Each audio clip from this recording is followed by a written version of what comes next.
Well, good morning and welcome to each one. I'll make you aware that council meetings are available live through Zoom and recordings may be posted online on County of Huron's YouTube channel.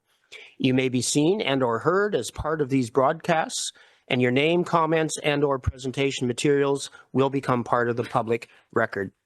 So I'm going to call this meeting to order and go straight to number 3, and that's the approval of the agenda. Looking for a mover and a seconder for that. So Councillor Becker, seconded by Councillor McClellan. Those in favor? And that is carried.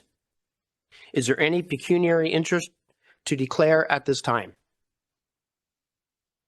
Seeing none, then we'll move on to the minutes of the previous meeting, and that is in our package here.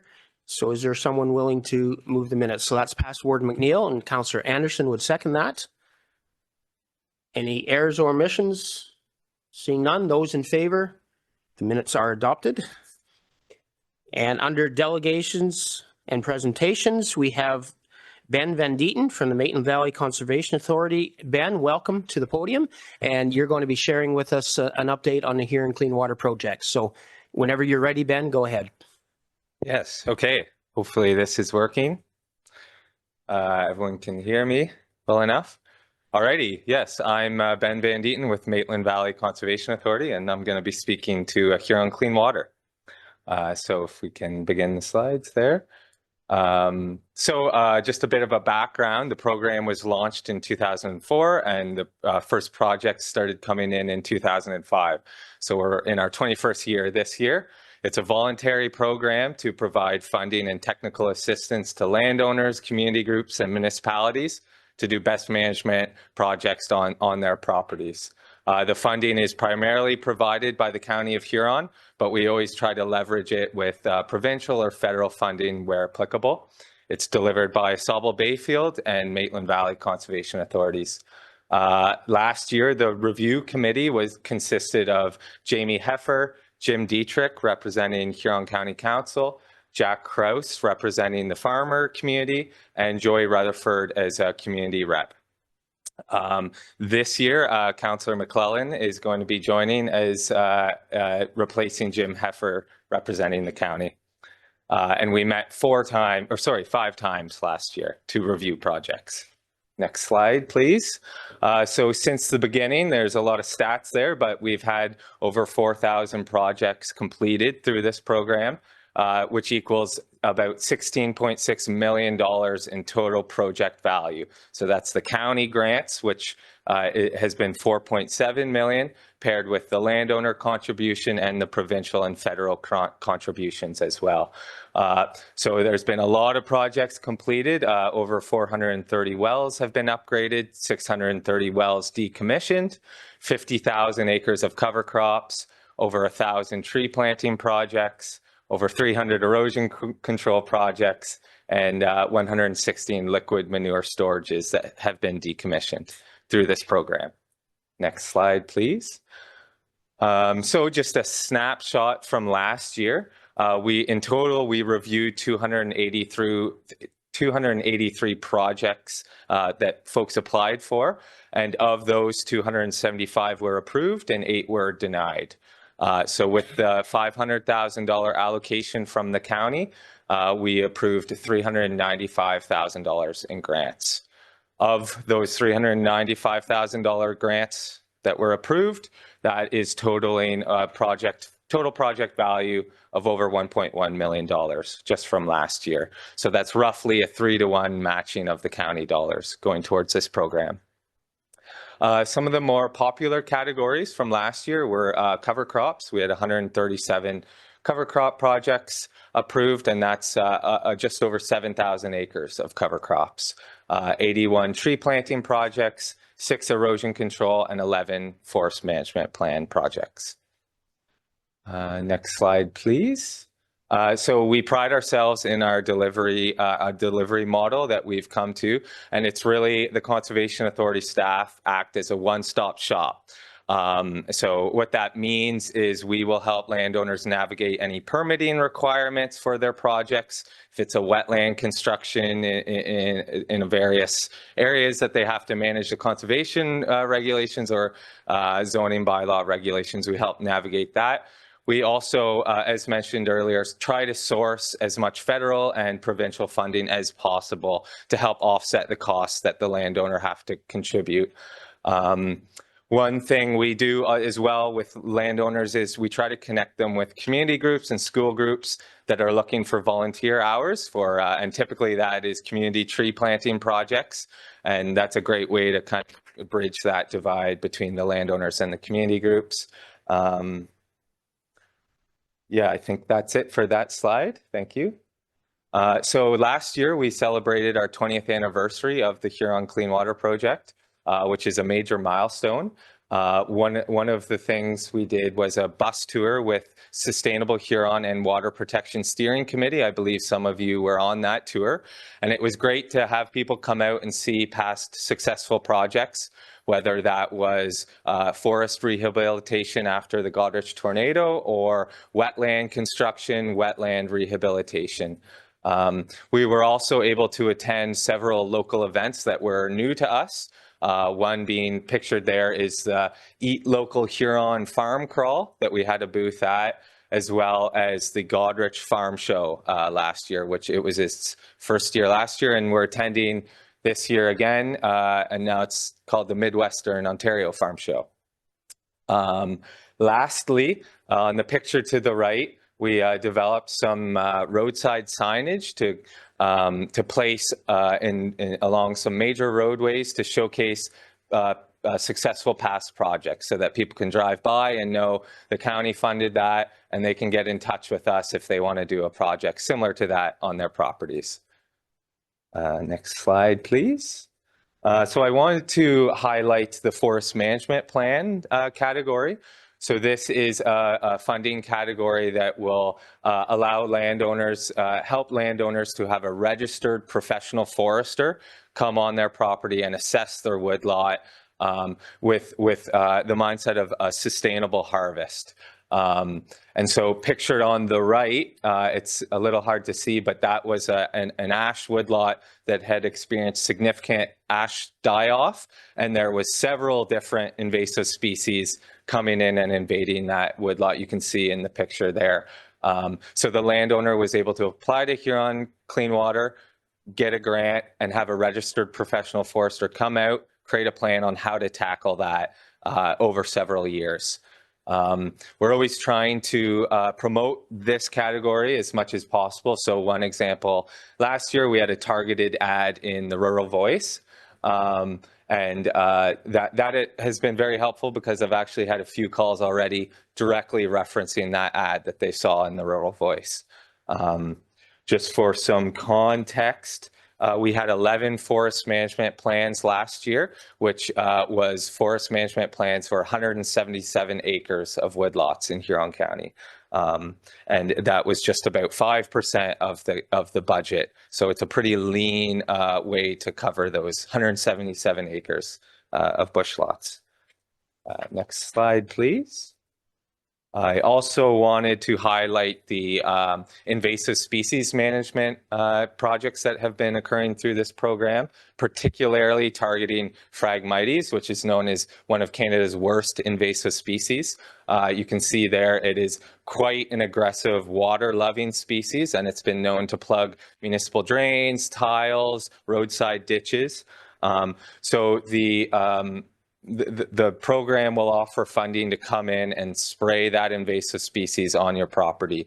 Particularly, we've been successful in targeting county and municipal roadsides. So how that has typically happened is a Sauble Bayfield staff will come out and spray the municipal roadsides for those municipalities involved. And it's open to all municipalities in the county. And so we highly encourage you to reach out to Nathan Sculier at Sauble Bayfield and get signed up for that.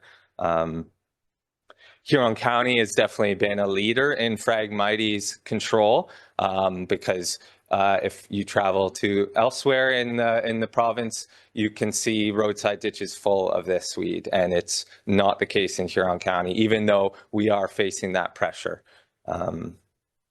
Next slide, please. So these are some of the proposed categories for 2025. There's no major changes. The biggest change would be the introduction of a dedicated invasive species management category.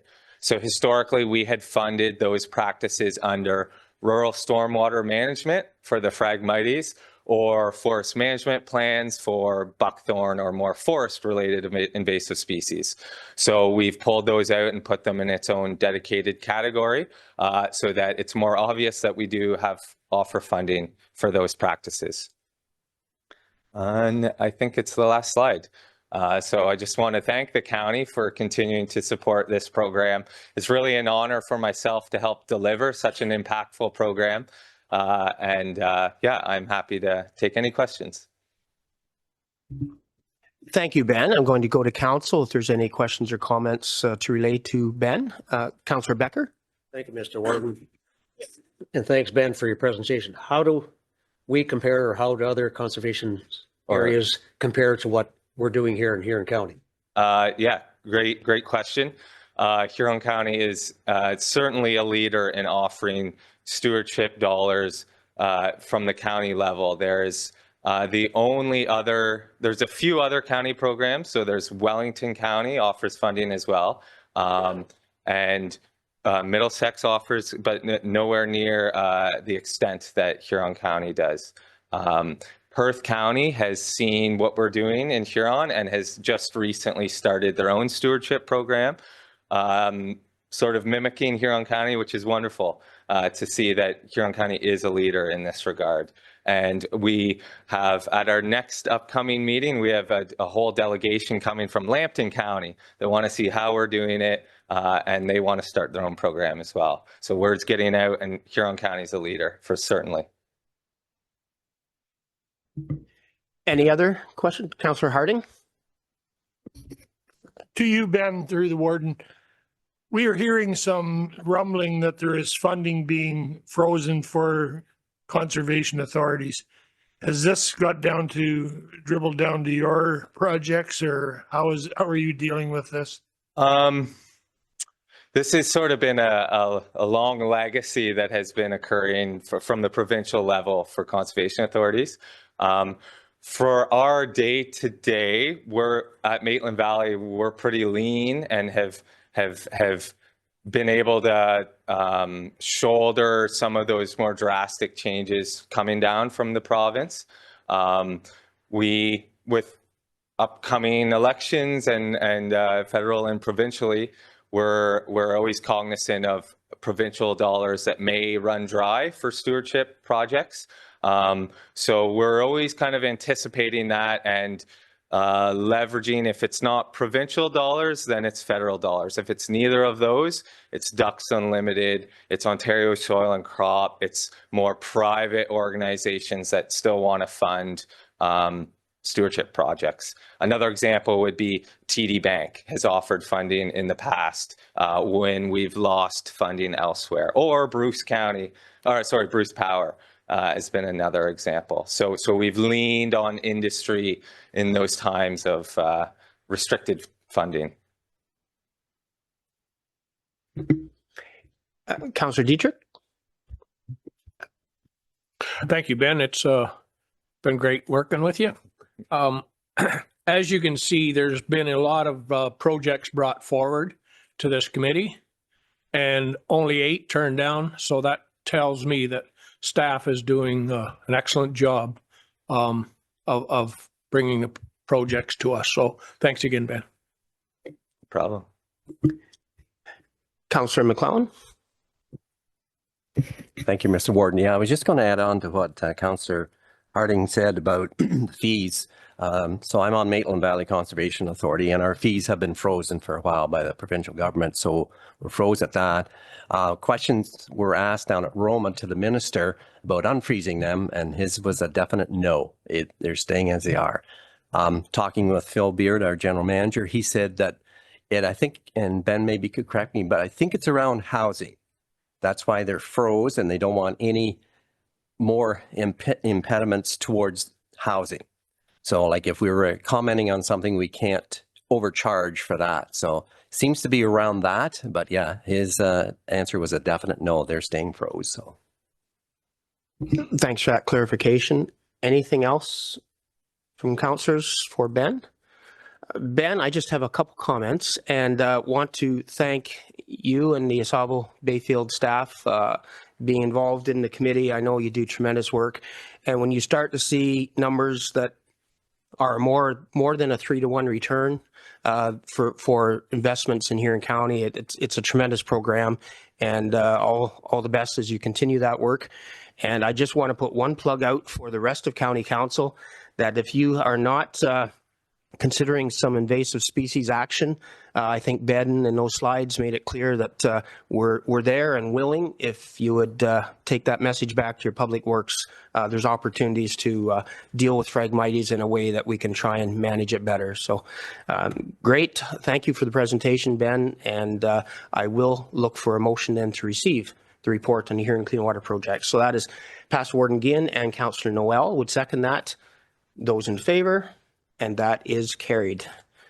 Thank you, Ben.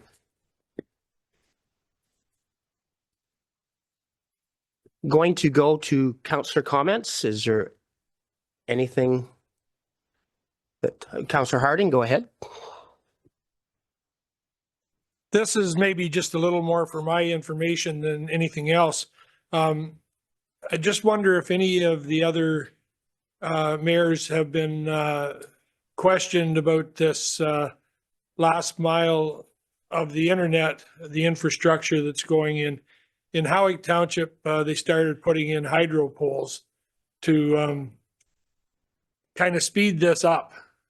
They had been plowing in, but then they decided, or somebody decided about hydro poles. And we have a councillor in Howick that's very upset about these hydro poles. When we were kids, why we had poles on both sides of the road, hydro on one side and phone on the other.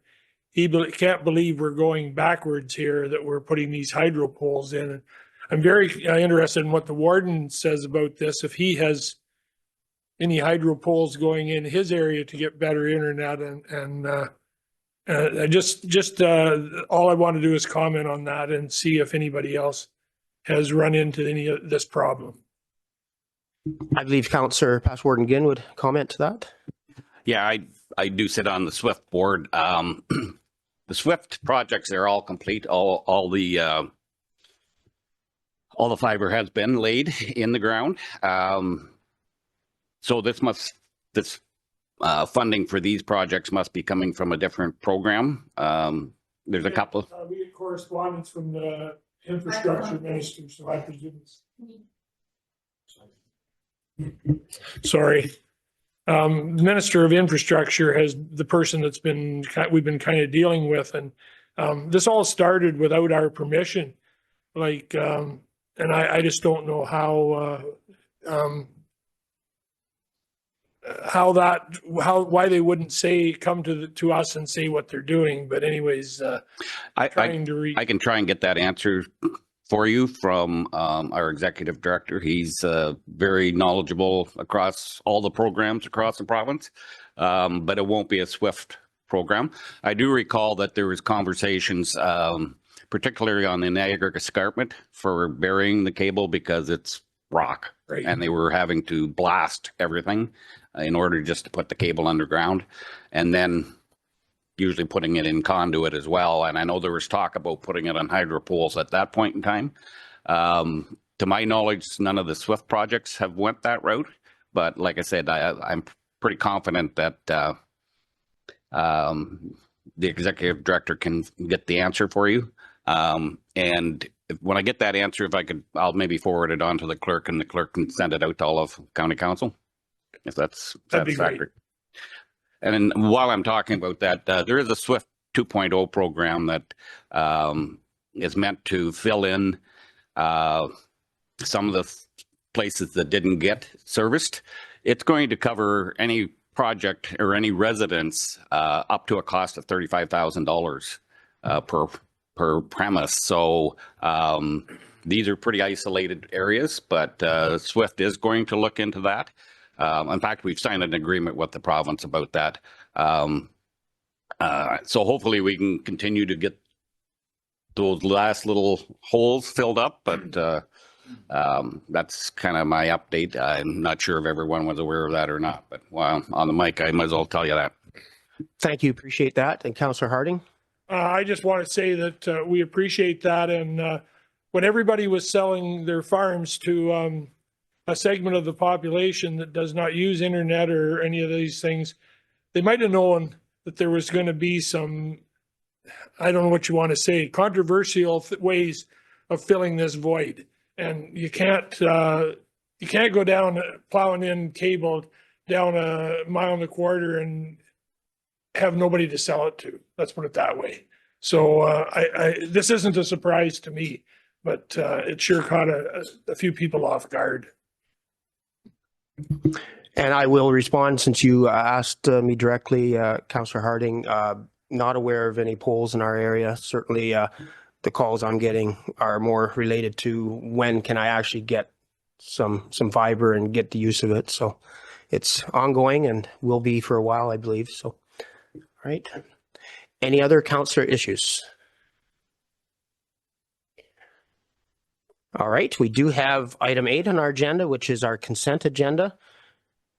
And if there's anything specific anybody wants to speak to on the consent agenda, this is your opportunity. And if not, then I would be looking for a motion to accept the consent agenda. And Councillor McClellan, Past Ward McClellan, and Councillor Basnet would second that. Those in favor? And that is carried. Under Planning and Development, I would like to introduce Sarah Kurtz. So welcome, Sarah. Sarah is joining the county as a student planner in the Planning and Development Department for the winter term. Sarah is from St. Jacobs, and she's a recent graduate from the Masters of Rural Planning and Development program at the University of Guelph. Her previous co-op experience was with the County of Wellington. And Sarah, welcome to the Planning Department and your time in Huron County. We look forward to working with you. So again, under Planning and Development, we do have the categories update report. And Nicole is here to answer any questions if there would be any. And seeing no questions, then I'd be looking for a motion to approve the proposed changes for the Huron Clean Water Project categories. That is made by Councillor Heffer, seconded by Councillor Vanstone. Those in favor? And that is carried. Thanks, Nicole. Yeah. And under Cultural Services, the deaccession report is there, and Beth is available for questions if there's any on that report. Seeing none, then there is a recommended motion to accept the report and the recommendations. Councillor Noel, Councillor Harding would second that. Those in favor? And that is carried. Under Administration Policies and Other Issues, there's a strategic priorities chart, and our CAO, Megan Wark, is here for questions if there's any on that. Seeing none, then I'd be looking for a motion to receive that. That is Councillor Finch, and Councillor Anderson would second that. Those in favor? That is carried. And under correspondence, is there anything anybody wants to pull out of that list and speak to? Seeing none, then I'd be looking for a motion to accept the correspondence. And that is Councillor Dietrich, seconded by Councillor McClellan. Those in favor? That is carried.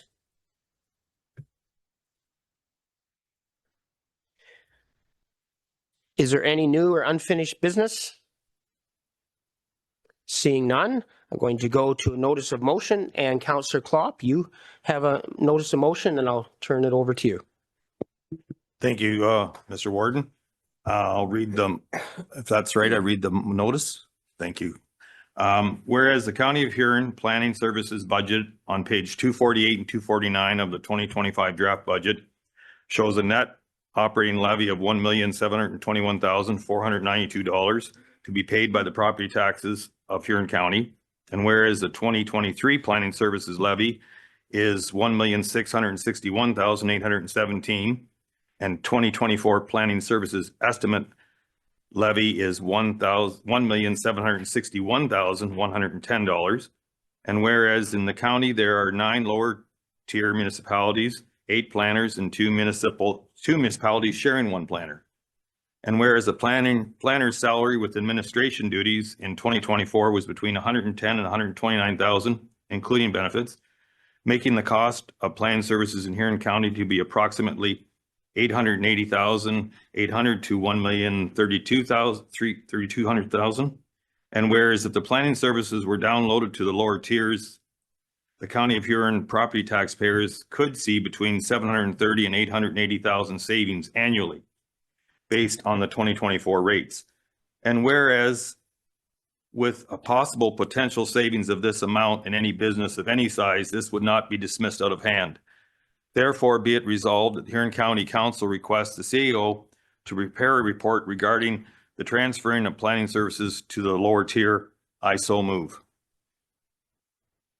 I want to ask, is there a seconder for that?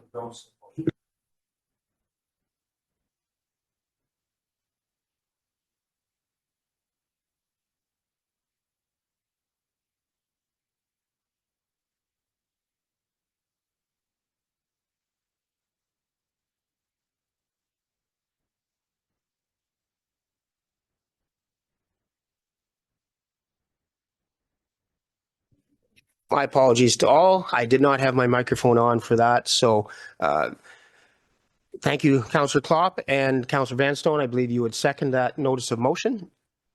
And that will be put on to our February the 19th meeting for consideration. All right. So we are going to move now onto our bylaws. And we do have bylaw 25008 to give consideration for the first, second, and third reading to. Do I have someone willing to put that bylaw forward? That would be Councillor Finch, seconded by Councillor Noel. Those in favor? And that is carried. We do have a close to the public session, and we're going to go into that right now. So we'll just take a few moments for the clerk to gear up for that. And thank you for those that have joined us for the first part of the meeting. At this time, we'll be moving into a close to the public session. For those that are joining us remotely, I ask that you make the decision whether you'd like to stay on for the end of the meeting, and just acknowledge that. I'll be sending you a panelist invite. If you'd like to stay, say yes. If you don't, I ask that you disconnect at this time. I'll give you a couple moments to make that decision. So I'm going to ask for a motion that we go into closed session. Councillor Dietrich, seconded by Past Warden Ginn. Those in favor?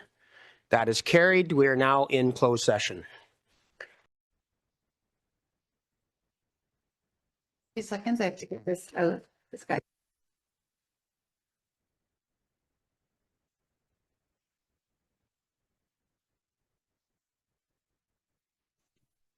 So I'm now looking for a motion to re-enter open session of council. Councillor Harding, Councillor Heffer, those in favor?